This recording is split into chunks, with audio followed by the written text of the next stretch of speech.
Hi, my class. Okay, then, we are on the last chapter, number 12, How to Win a Holiday by Jeremy Strong's Beware the Killer Tomatoes. I'm very excited to see what happens, so let's start reading. Okay, then. I've been practicing my walking and getting better all the time, and I'm pretty nifty with the old crutches. I use them to push open doors, flick light switches from long distances, all sorts. I even used one of them to play pool with Tyler. He's not as much fun as Liam was. There's a pool table in the lounge area, but there's only one cue, so Tyler used that and I used my crutches, and I won. Result.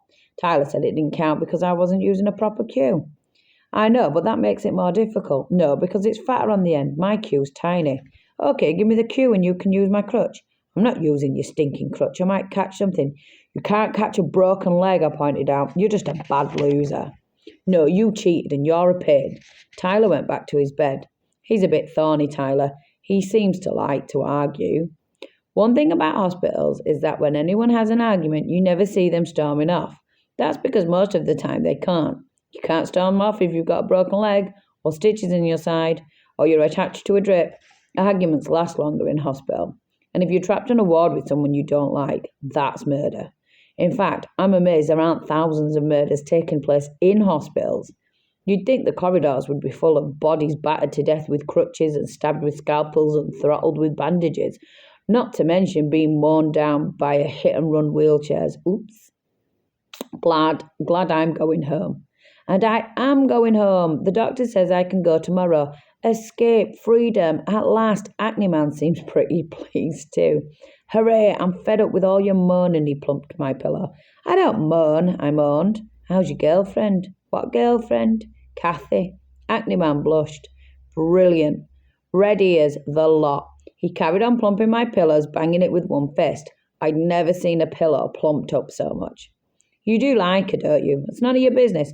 Well, she likes you, I told him. Maisie told me. Crazy Maisie, huh? What does she know about it? Kathy told her, of course. Acne Man stopped. He couldn't help but smile.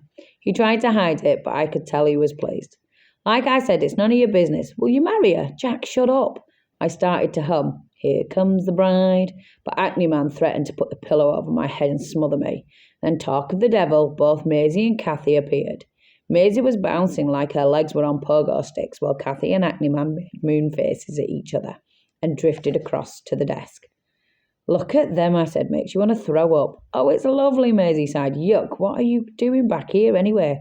I came back to see you. Mum was waiting for me in the lounge. I've got something to show you, something important. Maisie's eyes were shining and she was beaming from ear to ear. Guess what happened yesterday? Well, I don't know. You went back to Mars? Stupid. Tell me then. We had fish and chips. Wow, fish and chips. You've come all the way back to hospital just to tell me. I am so pleased, Maisie. Fancy that, fish and chips. Maisie ignored my sarcasm and calmly waited until I'd finished. Then she shoved her hand into a little bag and pulled out a bit of newspaper. The fish and chips were wrapped in this, she explained. Y'all can smell it from here. Oh, that's greasy, Maisie. Take it away, it's foul. What did you bring it in for? If you let me finish, I'll tell you. Look, see for yourself. She spread the paper on the bed and jabbed her finger at the headline. Lucky tomatoes win holiday for Alf. Alfred Butler had no idea what was in store for him when he visited his local supermarket last week. He was standing beside a giant mountain of tinned tomatoes when the pile collapsed, pinning Alfred beneath him. The display was part of a holiday promotion, where shoppers had to guess how many tins were in the pile in order to win a holiday by the Italian lakes. Startled shoppers rushed to rescue, and Alfred was pulled unharmed from beneath the wreckage. The store awarded him the holiday. Supermarket manager Keith Townsend said, We felt we had to give Alf the prize after the dreadful accident. He may not have known the exact number of tins in the mountain, but he certainly felt their full weight. Jack, are you all right, Jack? Maisie's voice sounded as if it was coming from somewhere far, far away. I felt as if a huge tide had just surged through my entire body from top to toe and back again, and now it was sloshing about inside me. Slowly flattening out, I opened my eyes. What's the matter? Whispered Maisie. Why are you crying? I'm not. I said, brushing my eyes with the back of my hand, and read the paper again and again. Everything's all right, grinned Maisie. So why have the police and that cutter man been questioning me? Maisie shrugged a trifle crossly. Don't ask me. Honestly, I thought you'd be pleased. You look as miserable as the man I saw in Casualty on the way here. Well, what was wrong with him? He had a dinner fork stuck in his bum. You see, it's not just me. These things really do happen to other people. Maybe I'm not so clumsy after all, and I hadn't managed to kill anyone either. That was some relief, I can tell you. I felt like I'd been pumped full of helium, light enough to float away into the blue.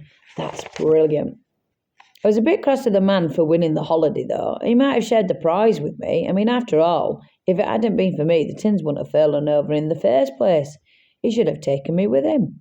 I was pleased to see Maisie again, not just because of the newspaper, but seeing her was good. It made me feel that bad things could happen and they didn't have to stay bad. Sometimes they could get better with a bit of help. It was strange leaving the hospital behind after I'd been there so long. Obviously, it was great to be going, but there was a bit of sadness too, because I knew so many people there. Kathy and Tricia insisted on kissing me goodbye, which was incredibly embarrassing. Ah, said Mum, look how red Jack is. Pen started sniggering. He's so pathetic. Yeah, well, Kathy should be kissing him, not me, I said, pointing at Ackley Man. They're always snogging. That stopped them all in their tracks. Ha ha, got them. Ben whooped with laughter, and Dad coughed very loudly and said he'd bring the car round to the front. We were going to go when I saw Princess Lala looking my way and scowling as usual. I left the others and went across. You going then? Yep. Everybody's going, she murmured. Liam, you? Your turn next, I hope. Maybe next week, apparently. Anyhow, I don't want to see you in here ever again. Well, I don't want to see you in here ever again, I said. I hope you get better, and I hope you're out of here soon. Thanks. Take it easy, Princess. Princess, she squawked. I bit my tongue. She'd never known about her nickname. I couldn't tell her now. Why not? What's wrong with Princess? I said. You're not chatting me up, are you? Get out of here. Kirsty almost smiled. She pointed the door. No, you get out of here. So I did. Ashley and Kathy came to the hospital exit and said goodbye. And then when we got to the car, Ben opened the door for me. Unfortunately, he forgot I was on crutches and couldn't move as quickly as usual. The door knocked, one of my crutches flying. I staggered back on one leg, hopping furiously, trying to stay upright. I knew I was going to fall. I already knew what was going to happen. I was going to go right over and crash onto the ground and break my leg again and get whisked straight back inside. Got you! 2 strong arms caught me and held me tight. It was Dad. He glanced at Ben, who I'm pleased to say turned white. Nice try, Ben, joked Dad, but I'm afraid Jack is definitely coming home. There was a faint cheer and a burst of clapping. I looked back at the hospital as Kathy and Acne Man were clapping and smiling. My eyes were caught by a movement above their heads. On the floor above them, waving behind a window, was Kirsty. I waved back and climbed into the car. Ben groaned. Do you have to put your leg right across the whole car, he complained. It's broken, I said. What have you come out of hospital for then if it's broken? You should still be inside. You're taking up all the room. Mum, tell Jack to move his leg. Dad, Jack's a pain. Can't we take him back? He says his leg's still broken. Take him back, Dad. Mum. I stared out the car window and smiled. It was good to be going home. Well, that's it, guys. That's the end of that book. I'm going to give it a round of applause. I really, really enjoyed that one. So, we'll have a little chat about what's happened and can't wait for the next book we're reading. Bye, class. Oh.